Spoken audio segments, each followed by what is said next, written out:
beep, beep. What is up, ninjas? My name is Samworld, and yes, we have another tech house sub bass tutorial. But don't worry, it's going to be a new technique that you can utilize to create tech house sub bass lines. It's going to be a little easier for some of you, and will probably give you better results as well. Now, if you guys haven't noticed, I am running out of ideas on what kind of tutorials to make. So if you guys can leave a comment down below of issues, of things about making tech house that are holding you back. Maybe you have a question on a certain style or a specific technique. Leave it down in the comments, guys. If you have the issue, most likely someone out there does as well, and that lets me know what I need to make to help you guys out even more.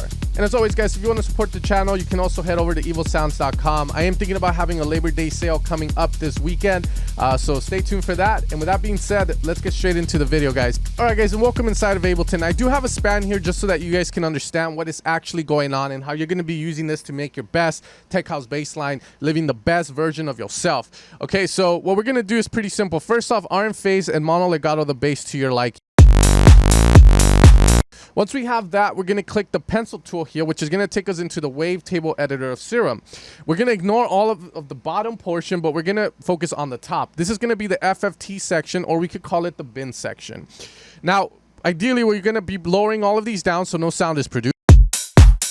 You just have the sexy drums and the sexy kick drum. Now, what I want you to notice is that as I increase this bin here, first off, the waveform is going to change, but at the same time, I want you to look at span.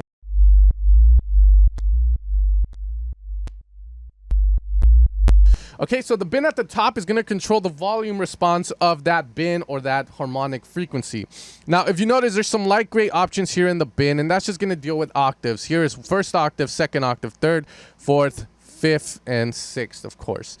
For us, we're just going to focus more on the bottom side of the bin, and we might go into the top if we're trying to make some weird sounding sub. However, we're going to put this bin up, which is going to give us the sine wave here. You can definitely bring it all the way up to get the full sine.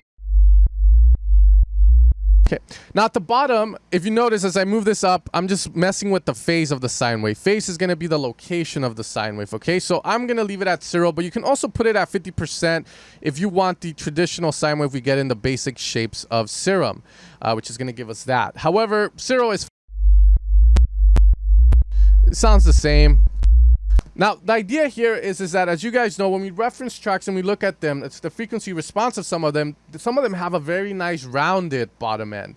You have the kick and then you have the bass. It's very hard to achieve that sometimes for anybody out there, especially when you're starting to distort that harmonic distortion. So this is where this technique comes into play. So we know this is the fundamental frequency, the first one. We know this is the second octave, so we can slowly bring this up. And now you can see we have this added frequency here. If I take it off, it's long gone. This also changes my waveform a bit. Now, we don't want to go too high because now we can hear that nasty high resonation there. So we're going to lower this down to around maybe 50% volume. So we have a little bit of that there. Now, if this is what you want, you just want a subby, boomy one that sounds like this, then you're pretty much done. However, some tech house bass lines are going to be fucking huge. So how do we do that? Well, we just start adding more bins. So we're going to start.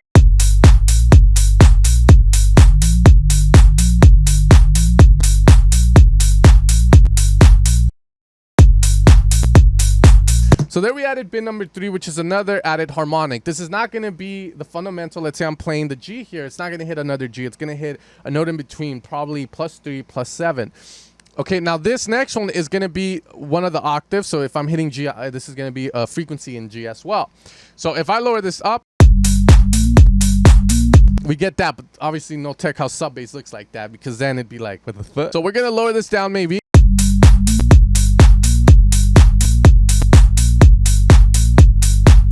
And now we're getting a very nice rounded response. Let's say this one is just being a bit too yaw, which is the A sharp. We know it's not the gray one, bin number 2. We know it's this guy here. So let's lower it down a bit more.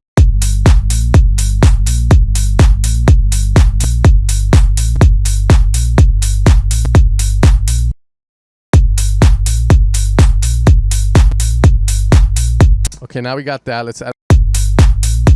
Now from here on, if you want more upper harmonics, aka this, you would do this if you were playing in low key like D. Then that's when you would decide, because you can't hear that at all. So we can start bringing in some more added, or bring this guy up here. So we can actually hear that. There we go. It sounds sort of like a square or saw that got filtered, right? But that's the thing. It's giving you a very nice fat response.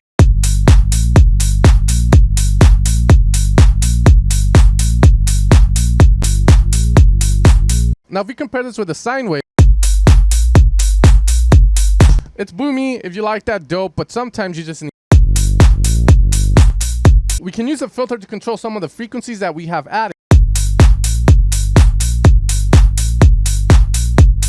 Now, you could say, oh, Sam, but why don't we just use a saw or a square instead? Well, if I use a saw, it sounds like this.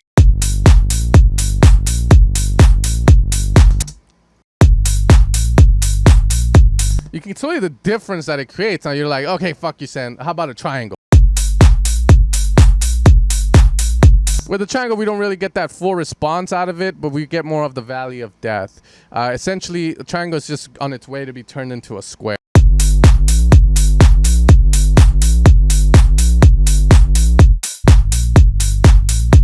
So you can see this kind of has the vibe of a square, but it doesn't give us that added top end that can sometimes cause issues for some of us. We can definitely try.